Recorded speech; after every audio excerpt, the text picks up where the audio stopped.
Thank you everyone for joining us for our 5th virtual Leader Chat as we stay connected during this challenging time with COVID-19.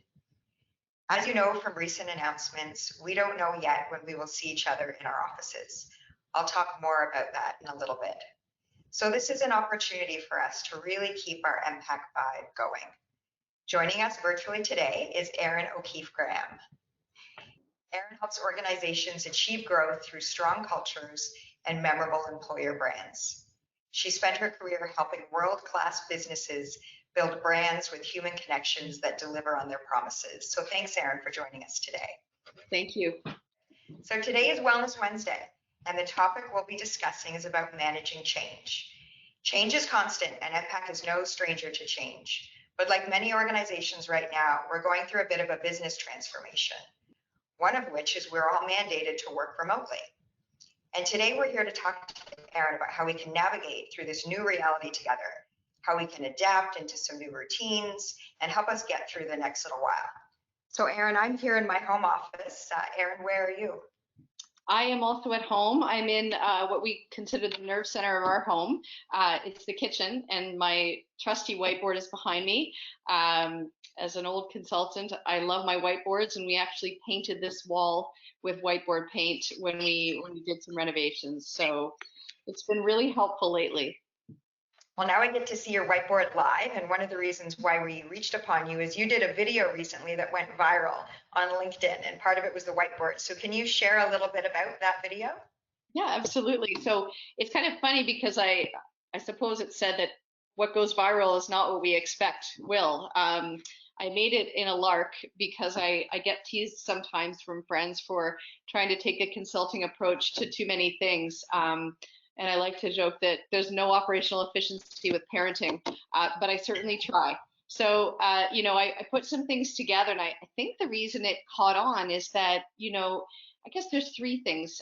One is that it's really comforting for us as professionals to feel like we can rely on some of the things that we've known and grown used to in organizations, which is having a really clear purpose, using values to kind of bind us together, and then having a really clear strategy that we can, remind ourselves that we're working to achieve. And so I think that is the source of comfort when it's some of the language that we know. Another thing I think is that everyone has to be part of this program. For those of us with children, we can't do this without thinking of their needs, but they also can't turn our worlds upside down. So everybody's got a role to play in kind of making sacrifices and compromising a little. Then I guess the third is that I tried to take a bit of levity to it. This is really, really tough. And I think the only thing we have in common with everyone right now is that this is unprecedented. So if we can bring a little lightness to it, then, we might be a bit better off. Oh, that's excellent. And we will share the link with everyone on the line. We'll put it on our dedicated page on the intranet so that everybody can see it. So it's nice for me to be able to see it because you do take us through it on the and I think Monday night was rom-com. Is that when's rom-com this week? Oh yeah, no, that's funny. Gosh, I think we abandoned that. We've been doing more live comedy. And I will add that I think there's been more unpredictable content out there that we've been jumping into. Comedians in particular have been trying to find ways to do their work from home. It's just a fun way to try to keep doing what is so meaningful to you. And certainly artists want to get their voices out because I'm going to ask you after to share some of those comedian, because that's what we all need, some comedy right now, because it's a lot of negative news out there.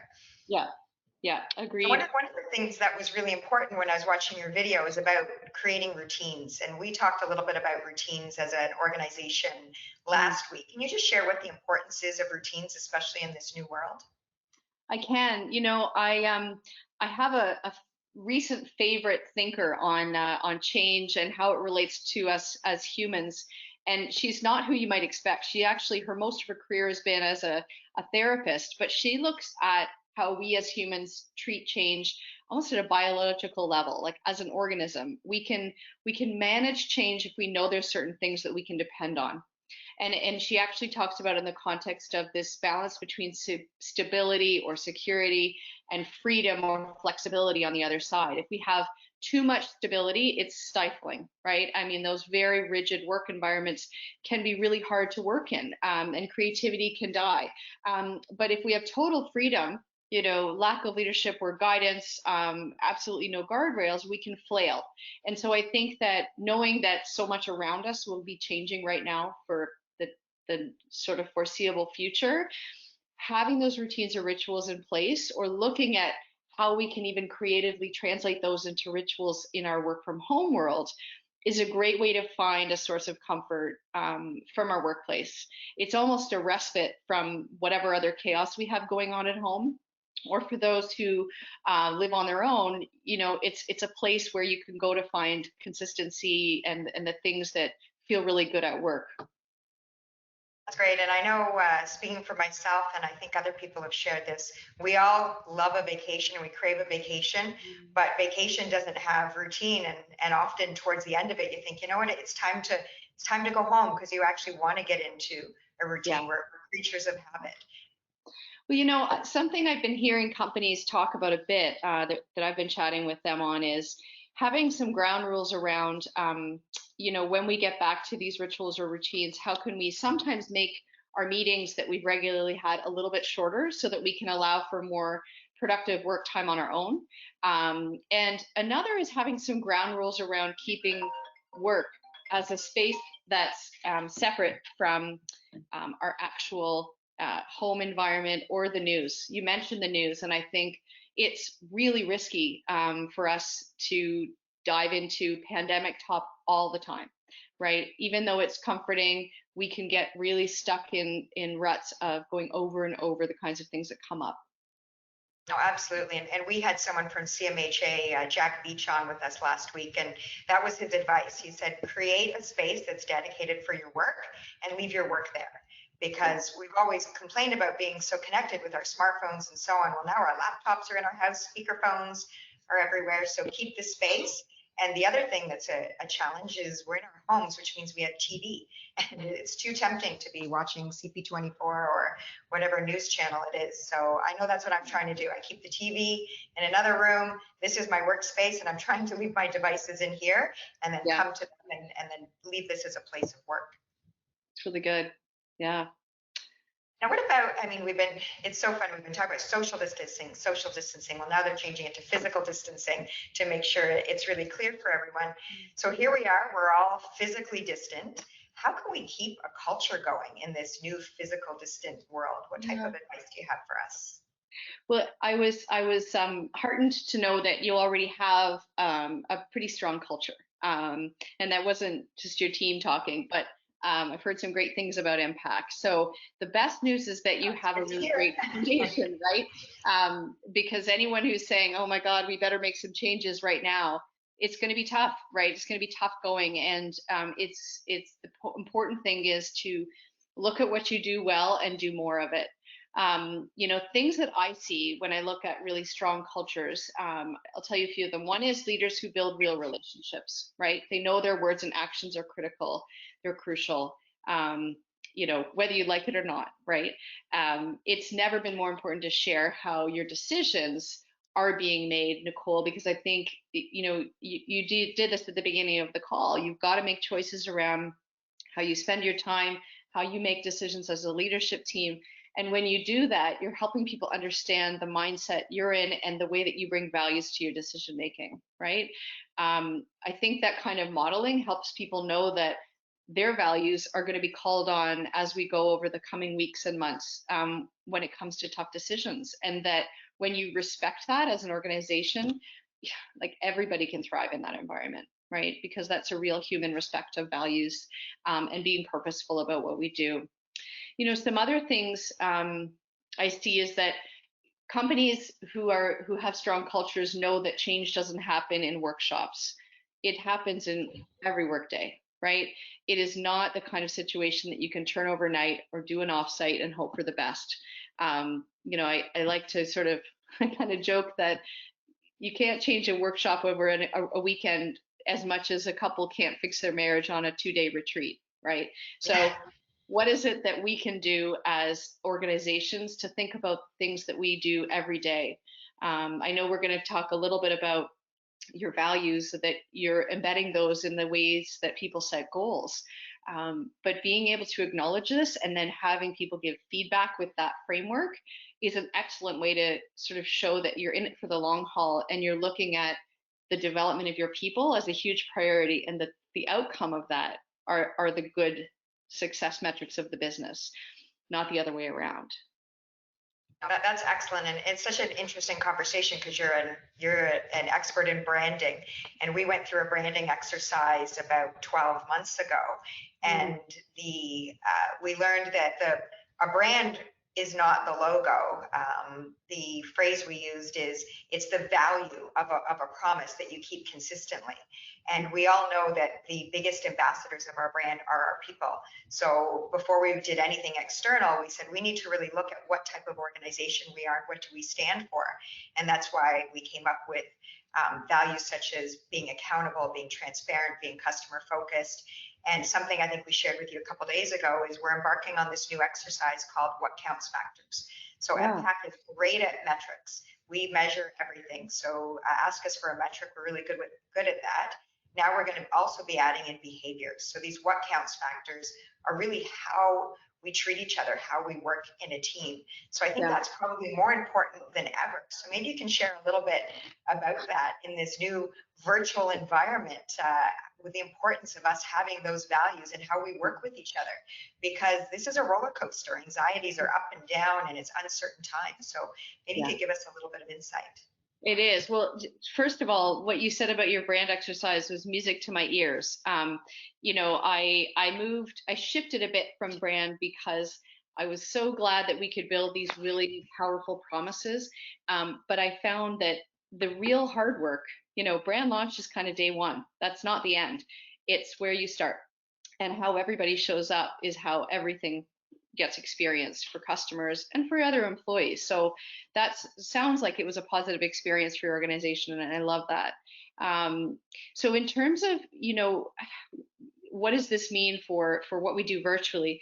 I think that we know that we can only process or deal with so many things at once. And you probably went through a lot of a process by which you made decisions around what those values should be, and articulating them and picking them is hard work, right? To narrow them down to a few core things. I think right now the key is not to get over complicated with anything. You stick to that knitting, right? And we reinforce and reinforce and reinforce. We all have a ridiculous amount of cognitive load put on us day to day, right? It's another reason why not to look at the news too much, because we can only process so much. So I think that a lot of your folks could look at those values and the way that you use them as people managers as a framework to have maybe refreshed conversations around personal goals, how you want to see them sort of brought to life in this virtual working environment. Those could be some important things to do. You know, I don't know how much you've talked about giving feedback, but that is something that, you know, I think it's McKinsey that uses the phrase feedback is a gift. And when we really change our mindset from it being this thing from manager to employee and more of a generosity act, we can get really cool things happening. We really see people grow. So I think as you work virtually, finding a way to get a feedback process happening. There are certainly digital tools where they can be done, but it's about it becoming a habit too. We know that we have colleagues who are working on specific things, and we want to make sure that they get the information they need to get there. And that spirit of generosity will take you a long way. One of the things that I like to help companies with is what I call weekly stand-ups. That's really a tech industry word, but I actually use it for behavior change. So let's say you have a people manager who's thinking that they should be better at delegating. You know, how do you have a weekly stand-up to talk about where delegation needs to show up? And they can test out with you as their coach or coachee or peer what that might look like. And that can happen virtually or in the office space that we're also used to. You know, it's great, and it's so timely because we don't have the physical presence now. And it's funny, I had a couple calls this morning and I challenged everyone to turn their cameras on because we haven't been turning our cameras on. And a lot of people even have tape over the cameras, but it changes the whole dynamic of the meeting. So when you just put the challenge out there on feedback, this is the perfect opportunity for us to dialogue, manager to employee, employee to employee, because we're doing our work differently. And we're really fortunate that we can do our work remotely, but it's not exactly the same as we did it before. We don't have some of the physical paper, the appraisal cards, different things. So I know that all of you are coming up with creative solutions. Let's share them. Let's actually use this as an opportunity to share positive feedback, share new ways of working, and also engage with your manager and other colleagues if you have questions. So I really like that. I really like that call to action. Oh, that's great. You know, some people are using a buddy system and others are looking at small, very small groups. It could be 4 to 6 people. And the role that could play for you guys would be that you have your work deliverables, you have your functional expectations and reporting lines, but separate from that, you might have a group that is almost your virtual coffee group.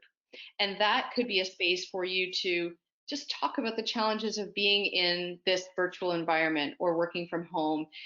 Always, you know, try to keep an air of positivity, try not to get lost in the news, but having an opportunity to kind of flip from the work calls that are focused and outcomes oriented, and then also the need to just connect as humans. That can be something that we'd be really grateful for. Again, whether you have a lot of people running on your house or not, we need sort of that safe space of a workplace where we can feel a sense of belonging and connection. Absolutely. I'm going to turn over to Carla, see if there's any questions that have come in before we keep going. We do have a question. One of our staff members is interested in or curious to find out who is the individual, Erin, that you mentioned talks about change. Can you share that name? Which one? Oh, the therapist. There's one off the top that you mentioned. Yeah, her name is Esther Perel, and she does a few podcasts. She started one a while back called Where Will We Begin? And she has anonymous couples that she talks through their challenges. But she's recently launched a podcast, I think it's the 6th episode, called How's Work? And she looks at, she's had 2 co-founders on there who were fighter pilots together and then started a business and have this really interesting dynamic of like extreme honesty, which comes from, you know, being in the military, to people who run a restaurant together. And she really coaches them through that dynamic. It's fascinating stuff. So she's an interesting one. She's recently been doing some work with Adam Grant as well. So if anyone knows that name, he's a wonderful author and has a lot to give to the area of thinking as well around giving in the workplace, generosity. Right, thank you. Thank you. There are no other questions right now. Okay. Okay. Thanks, Carla. Erin, I wanted to get your perspective on the timing of this. So I put on my accounting hat and I'm calling this day 8. So day 1 was, and I'm using business days. So day 1 was Monday when pretty much everyone started working from home. And day 1, I would say we were all adjusting. We were trying to figure it out. We weren't quite sure. By day 3 on Wednesday, everyone had this new type of anxiety because the kids were home full time. Sometimes there's 2 spouses in the house at the same time. There were no routines. And then by Friday, I think everyone settled down a little bit more. The new normal felt a little bit more new. But then on Monday, the government came out yet again and declared a state of emergency. So I just find this roller coaster of ups and downs. Sometimes it's a good day. Sometimes it's a high stress day. What are you seeing out there with your other clients in this new world? Yeah, well, I can tell you right now that we actually have created a code word of coaster to signal to each other as spouses when we need to check out, because I think we are, you know, we're all in the same boat, right? So yesterday was a better day for me, and Monday was a better day for my husband, and giving people space for that is so important. One of the hardest things about this working from home environment is that, you know, we've often had a certain amount of privacy around, you know, from a mental health perspective, you can go to your therapist, you can deal with different things kind of offside, but it is very hard to set boundaries around home life when work is at home, even in the sense that you might need to take breaks and you might need to kind of do some breathing because something might be really challenging. We're probably all going to know someone who gets this virus, or extended family or friends or what have you. So it's going to be a lot to process. There are some folks that are considering this to be like grieving. We're grieving the loss of a lot. So if we acknowledge that, we have to be more compassionate to people and just know that every day is going to be a little bit different. So practically speaking, I think there's a bit of create the systems, right, and the processes, but have the ability to change it a little bit. So I used to have every day of the week for my video, but right now we have a schedule, and then we have kind of what we're doing on this particular day. It's strategy versus execution, right? So we're going to have a strategy that we think will win, and then we have to adjust things as we go. We've been learning that we need to have a meal plan so that our kid doesn't ask for a cookie every 7 minutes because it'll make us totally crazy, right? And just simple things like that. I guess the other thing at home is to find ways to create little things that are kind of special, because this is going to feel really hard if we don't. We can't go out, right? We can't, do things together in the way that we're all used to. If you live alone, or, just want something interesting to do, we talked a bit about arts. There are musicians that are doing online shows that are live. There's a DJ that's putting on shows. Just broadly speaking, look up New York City, because there's so many people living in apartments that are getting really creative about entertainment right now from their home. My husband and I, we were supposed to be in the Bahamas last Thursday. So instead of arriving there, we had a bottle of wine that was meant for our 10th anniversary, but we're like 7.8 years in. But we figured it was the right time. So, it made it special, and it matters, right? Well, it's funny you mentioned the people in apartment buildings, and there was one video that went viral of two people in Spain reaching out of their apartment windows, hitting a ball back and forth like tennis in the air, which was really cute. One thing that you said that I think is really important is you have to give yourself permission that this is okay. And there are going to be moments and there are going to be stresses. So give yourself permission to feel it, and just not beat yourself up, because I think that's, all of us do, because it's such a uncertain time, and you can't control when someone comes to the door, or, you have children playing, whatever the circumstance. And I think that's what I noticed by the end of the week. In the beginning of the week, everyone was mortified when there was some background noise, and now it is what it is. Life, right? Yeah.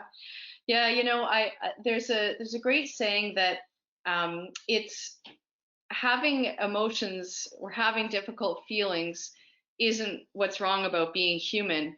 It's thinking that you shouldn't have difficult emotions or feelings that's wrong, right? So it's everybody is going through this. So that's it's simply said, right, but hard to do. Yeah, well, as I said in the beginning, we're all in this together, right? So it's important that we support each other. Now, would it be okay if on the fly I asked you to just take us through your whiteboard and tell us what's on there? I can. So it's a really cool concept. And, yeah. Okay, so let's see how I can do here. Is my volume okay, everyone? Yeah. Yeah. Okay. So up here, again, I'll take you through sort of through the construct. If you went through a brand exercise, you're probably used to kind of what are all these things and what are the definitions, right? So I've always started with purpose, right? The sort of why we exist. And for us, it's to build a healthy family as part of a sustainable, thriving neighborhood. So look, admittedly, I work with teams and cultures, so there's a lot of that flavor in here. My husband's actually in open innovation, and right now he's trying to work on urban mobility, helping us build a better city and those kinds of things. So this kind of ties together some of those things for us, as well as the kind of people we like to be in our neighborhood, right? So we included some notes here around growing and learning, conserving and reusing, as well as connecting and helping as part of what would make us feel good, right? It's always that sense of service to others that gets us out of bed, right? we get into the vision, which is kind of your where are we going, as opposed to the why. I'll note that this is obviously very short term. I kept it up for you guys, but I've got to reimagine it for April.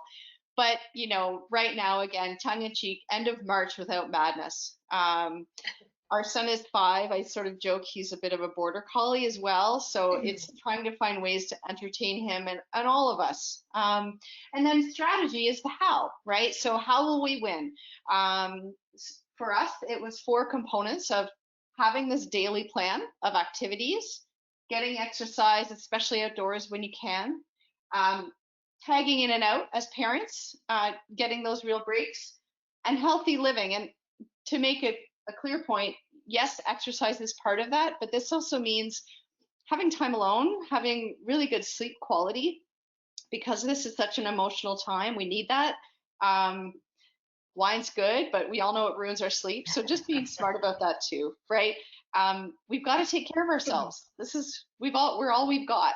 So that's the structure we put. And then our schedule, as it's been changing here, you know, we have kind of breakfast, park visits, not on the playgrounds, but going to the park, you know, having a snack, doing some art, making a mess of some kind, planning out what our lunch is. You'll see that cookies weren't really going to happen until later today, but I folded when we started this call because I needed my sleep to go away. You gave yourself permission. Right, okay. Getting out in the backyard and then having dinner and just watching something together. So it's simple, but it has been working. I guess the other thing that resonates with folks is the sanity habit tracker up top. So just kind of keeping track of, you know, are we getting a bit of exercise? Are we doing virtual coffee meetings? So that's a networking thing, you know. So aside from the actual work we do, how do we give our brain some stimulation around good things that other people are doing or things that we can help with, as we all look at the impact we can make on our communities? I had learning here, but I've made it kind of social/solo time. So do you need to just flake out with your friend on the phone for a little bit? Or do you need to just be in your room and do nothing for a little while or have a bath? So those are really important things. And the last one is reading or art. So this is, again, that's more of the heart side of getting some time and space to consume something other than work that feeds your soul a little bit. And I'm happy to share kind of links for all of this. But I guess the other thing we've learned is keeping things simple is good, and avoiding our own cognitive overload, because the internet is actually chock full of suggestions, and some of that can be overwhelming too. Yeah. That's great. Well, this is our new world and this is our new normal, and it's probably going to continue for some time. So I think it's important for all of us now to realize like this is where we are now, and let's embrace it. But what I see on your chart there is balance. You've balanced health, you've balanced exercise and food and downtime and uptime, and putting that all around a routine, but also flexibility if you have to give a cookie, as you say. Yeah, at a time you may not plan. Yeah, we think we're all going to have an extra cookie layer. We're getting probably more walking lately, but there's been a lot of baking. Well, you know, it's a math lesson for kids and it keeps them occupied. So it has a few purposes, and it seems to be helping everyone a little bit. Well, it's funny. I was talking to someone earlier this week, and they said, you know, we're actually exercising more than ever, but we're eating more than ever because we're, you know, 15 feet away from our kitchen. Yeah, that's the truth. So yeah. Well, it's funny because, oh, sorry, go ahead. Oh, that's okay. What I thought I'd mention is that, you know, when you look up here around the purpose, and I actually have my values over there as well, these are sometimes things that I like for companies to have everyone have a sense of their own purpose and their own values, because they can get aligned really nicely with what the organizations are. And I think it gives us a sense of connection to the work we're doing, right? It helps us jump out of bed. And I just wanted to mention that I like what MPAC does, and that it seems so clear that you have this really important purpose around what you do for citizens and appropriate valuations. So, you know, whatever we do, there is a way to connect our work to the work, or to why we kind of show up every day. You know, hospitals are sort of one of the seemingly obvious choices for purposeful work, especially right now, but everyone down to a janitor has a job to do. You know, there's an old story of a janitor who was smiling because he felt his work was so important. And really, it's because he defined his work as being the frontline defense against germs amidst all these surgeons, right? And so-called important people by the letters at the end of their names. So I think I would challenge people to consider how they define their purpose, why they exist, and what service they can be to others, and then look at this brand you've built at MPAC, and kind of just remembering that can help really connect us to the work we're doing on a daily basis. It's great. And I feel confident that MPAC is living its values. So we know that we need to be an accountable organization. We need to be accountable to each other, and we need to be accountable to our stakeholders. We need to be transparent, and we've been more transparent than ever, especially by having all of these virtual meetings and making sure that we're sharing information as soon as it comes in. And then customer focus. And so we're being focused each other, like we're customers, because we have a lot of internal deliverables that we share with each other, and we're being very mindful. Like our customers being municipalities right now, we know that they are focused on this crisis, and so we need to be mindful before we send any work their way that comes from us. So these are some of the questions we're asking ourselves as a leadership team. Anytime that we're about to deliver on a work product, should we deliver it now? Is it the right time? Can they handle it? What can we do to try and absorb some of that? So I think we're living our values. I'm really proud of us doing that. Yeah, that's going back to your board there. I mean, we're all not going to be able to have a whiteboard unless we have one, but I imagine people creative, you can, if you've got, you know, construction paper at home, or you could tape together different pieces of paper and put it all together and make your own. I think that's a really excellent idea.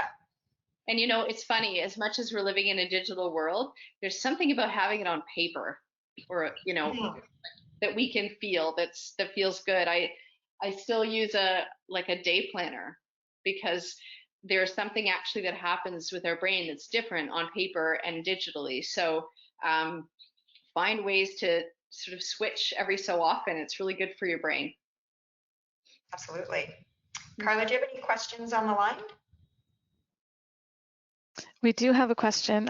Someone's just asking about how do we adjust to different situations that we're dealing with now, such as you go to the grocery store and there's a little bit of anxiety about that now when you come back home. What are you bringing back home with you? So how do you adjust to those new norms and bring that back into your daily life and your work, since you're doing it all from home?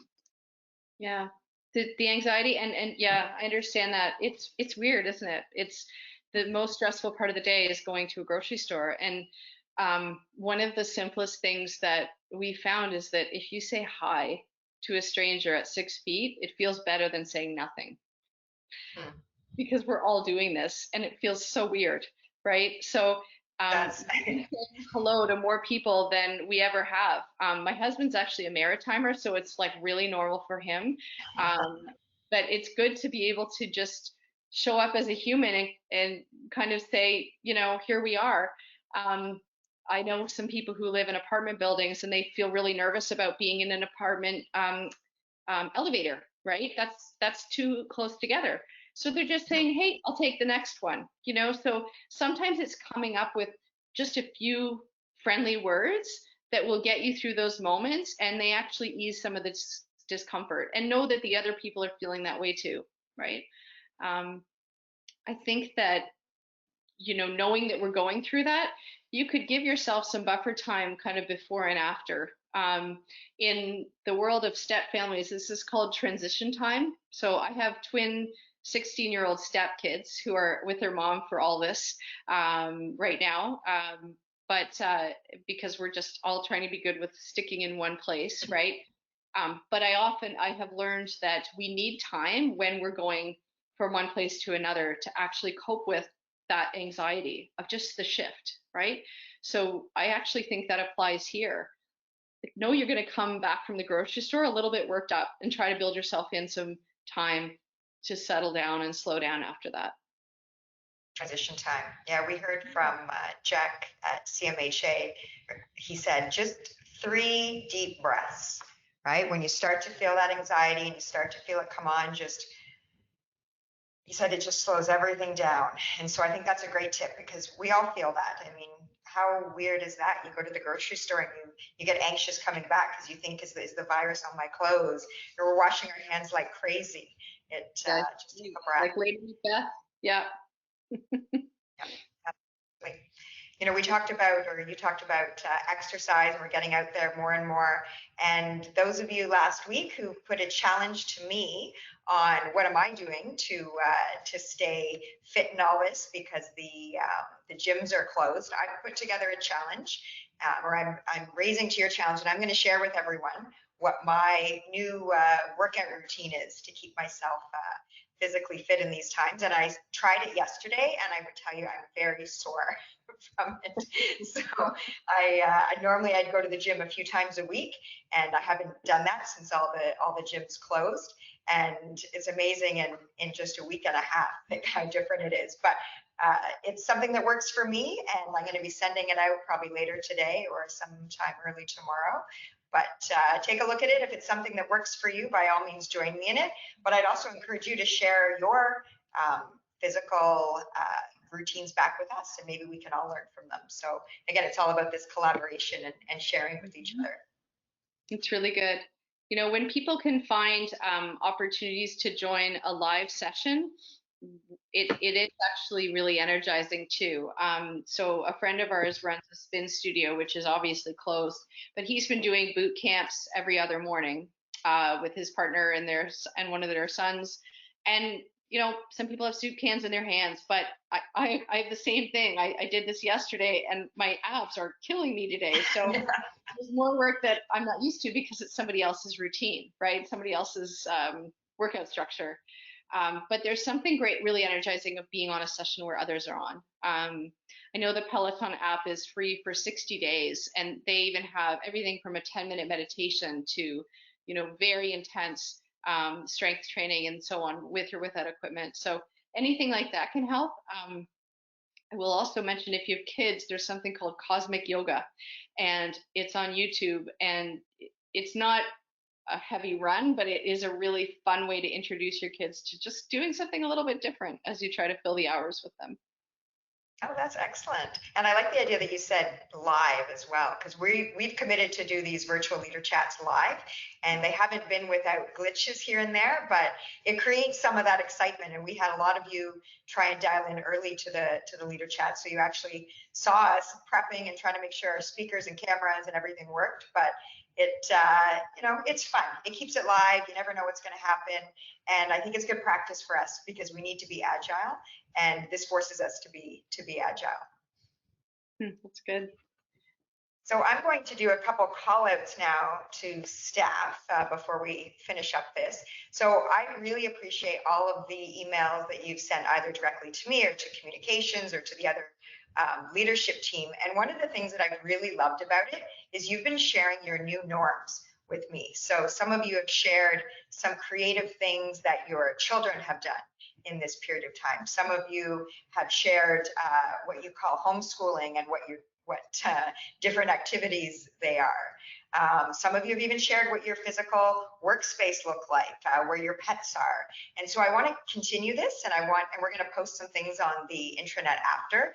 And I challenge all of you to share, what are your new norms? What are some creative things that you've come up with, either to do your work or to just live in this new world of working remotely? So please make sure that you share them, because we can all learn from it. I think it's a great opportunity, and as you said, Erin, it helps us actually connect with each other and socialize in this physical, distant world. So we're all in this together. I appreciate everyone's time. Thanks for joining. Thank you, Erin, for joining us. We're going to share those resources. We probably have some follow-up questions for you after, so that we can make sure that we stay connected, and be well, and let's take care of each other. Thank you so much for having me. I'm happy to share a bunch of links and ideas, including comedy, to your point earlier. So comedy is king. We can all use a little more laughter. So thank you, everyone. Have a great day.